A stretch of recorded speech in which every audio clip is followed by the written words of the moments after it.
Welcome to my Days of Our Lives official channel. I hope everyone is having a wonderful day. Before we begin, please hit the subscribe button and give this video a thumbs up. Days of Our Lives spoilers for Tuesday, July 9th, state that Gabi Hernandez de Mera will rush to her own defense now that she has demolished EJ de Mera's life.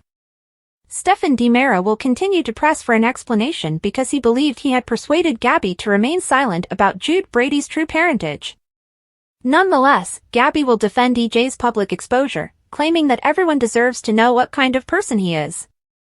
More importantly, Gabi couldn't stand by and do nothing while EJ was parenting Eric Brady's child, so she'll feel like she did her part.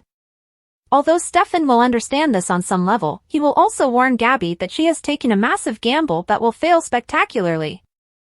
DOL fans heard EJ swear to exact retribution, and you can bet he'll make good on that threat as soon as possible. Meanwhile, EJ's lie will have much more serious consequences. According to Days teasers, Holly Jonas will be perplexed by the paternity cover-up revelation, so EJ will keep her informed. Holly will undoubtedly become enraged when EJ admits to deceiving Eric, Nicole de Mera, and everyone else about Jude's true DNA findings. EJ needs to face greater criticism for his acts, so Holly should expose his harsh secrets. Eric will find it difficult to comprehend Nicole's disclosure at the airport in Tuesday's episode of Days. Nicole has just stopped Eric from boarding the plane and revealed that Jude is his kid, so she will now have to explain the press conference mayhem and how this information came to light. According to Days teasers, Eric will experience an emotional roller coaster once he discovers what Nicole says is genuine. Eric will be overjoyed at his reunion with Jude and may allow himself to hope for a future with Nicole, especially given that she recently dumped EJ. However, Eric will be enraged by EJ's falsehoods and may burst into the de Mera estate after the celebration scenes have concluded. EJ should brace himself for Eric's fury sooner or later, as he well deserves it. Days of Our Lives spoilers claim EJ may take a very sinister turn now that he has lost Nicole and the family they were developing together, so stay tuned for more predictions on all the mayhem. Brady contacted Kristen at Marlena and John's house and asked for permission to take Rachel to a fireworks show. Kristen snarked about Brady not having a date, and Brady wondered if Kristen would have time for Rachel with her new position at de Mera. Kristen exclaimed that she will always make time for her daughter. She consented to let Brady pick up Rachel, and both agreed that their children were everything to them. Tate overheard Brady's phone chat. When Brady hung up, Tate urged his father to prove that he meant what he said about his children by allowing Tate to visit Holly. Brady persisted in his refusal. Tate and his father argued about his conduct at prom, and a frustrated Tate protested that nothing had happened. He inquired if his parents planned on stalking him for the rest of his life, and he said that the more they tried to keep Holly and him apart, the more the teenagers wanted to be together. Tate said that he was taking on more responsibilities and had applied for a position at a country club. Brady wondered if the de Meras belonged to the same club. Tate admitted he might see Holly at the club, but she wasn't the reason he wanted the job. Brady urged that the family take a step back and give each other time. While he acknowledged that Teresa had overreacted, he nevertheless supported her when it came to Holly and Tate. Brady rejected the idea of a summer job. Brady brought up a brochure when Tate asked what he planned to do over the summer. Tate looked at the booklet and objected at Brady's suggestion to send him to a lacrosse camp for the summer. Brady argued that the time away would allow Teresa to cool down, and he encouraged his son to think about it. Tate claimed he had thought about it, then crumpled the leaflet and flung it on the floor. After Tate confirmed that he would not be attending the camp, Brady informed him that Tate had no option in the issue. Tate despised Brady more than his mother since he knew what to expect from his mother. Tate ultimately calmed down, and Brady persuaded his kid to see the camp as a positive thing. When Brady left the room, Tate called Holly to see how she was doing. Both agreed that they were miserable. Tate inquired about Holly's thoughts on running away with him. Stefan and Gabi shared passionate kisses in the jail visiting chamber as they celebrated her freedom. Stefan promised to take Gabi any place she wanted, including Paris and Buddy's Burger Barn. Gabi said that she wanted to go home more than anything. Ava and Kristen ate dinner at the bistro together. Kristen apologized to Ava for Harris's decision to leave town in search of Kristen's erstwhile sister. Ava suspected Harris had other motives for leaving her, such as a tryst with Stefan. Kristen urged Ava to quit mourning the past. She linked Ava's indiscretion with Stefan on her previous romance with his twin brother, Jake.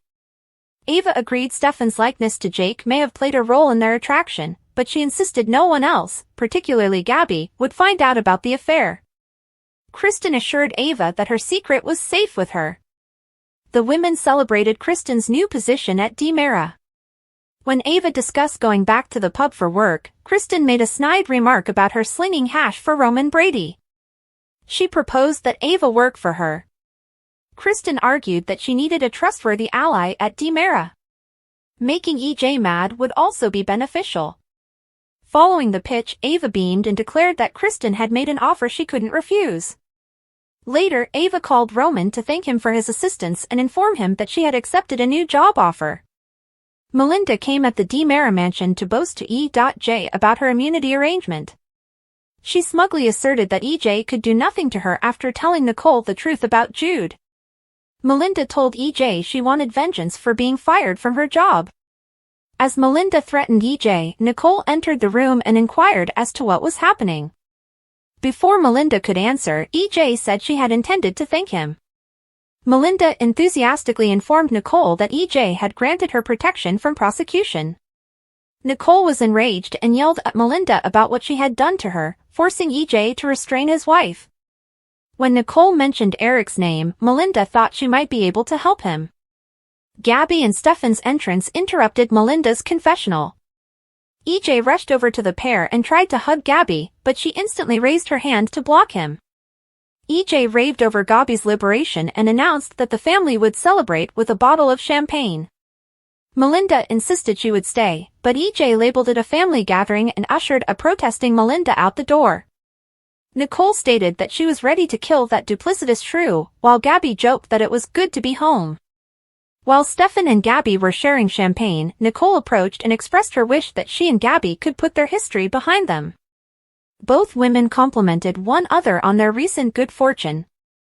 Stefan and Gabi excused themselves to have a hot shower together. Stefan joined Gabi in the shower, and the couple relished their alone time. Gabi admitted between kisses that she wanted one more thing from Stefan. "Shave that damn mustache," she demanded. Stefan mocked her about it before grabbing a razor. Gabi and Stefan, who was clean-shaven, later went into the bedroom for their reunion. After making love with Stefan, Gabi called Ari and promised to pay her a visit the next day. Gabi exhaled joyfully as she terminated the call and snuggled with Stefan. She expressed how much she missed being in his arms and praised Stefan for avoiding the temptations of other women. "You are the only woman for me," Stefan declared. Gabi rested on his shoulder, while a guilt-ridden Stefan reflected on his affair with Ava. Outside the mansion, EJ pleaded with Melinda. He offered her a position, but she expressed doubts about his ability to deliver. Melinda threatened to go back inside and tell Nicole the truth. EJ cautioned Melinda that telling the truth would reveal her identity as a baby napper. He mentioned the possibility of Melinda serving as counsel for DiMera Enterprises.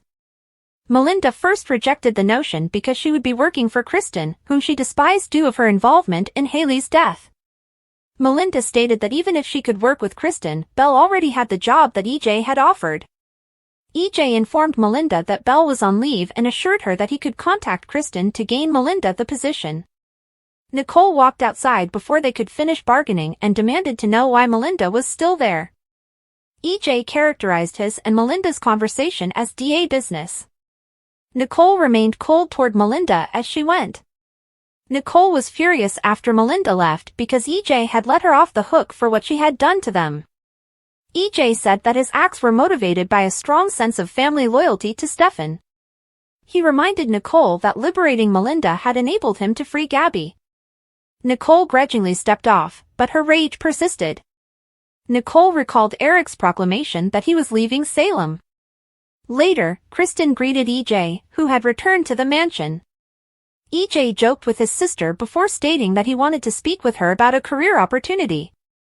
Thanks for watching. If you like this video, so please don't forget to subscribe my channel and don't miss any update.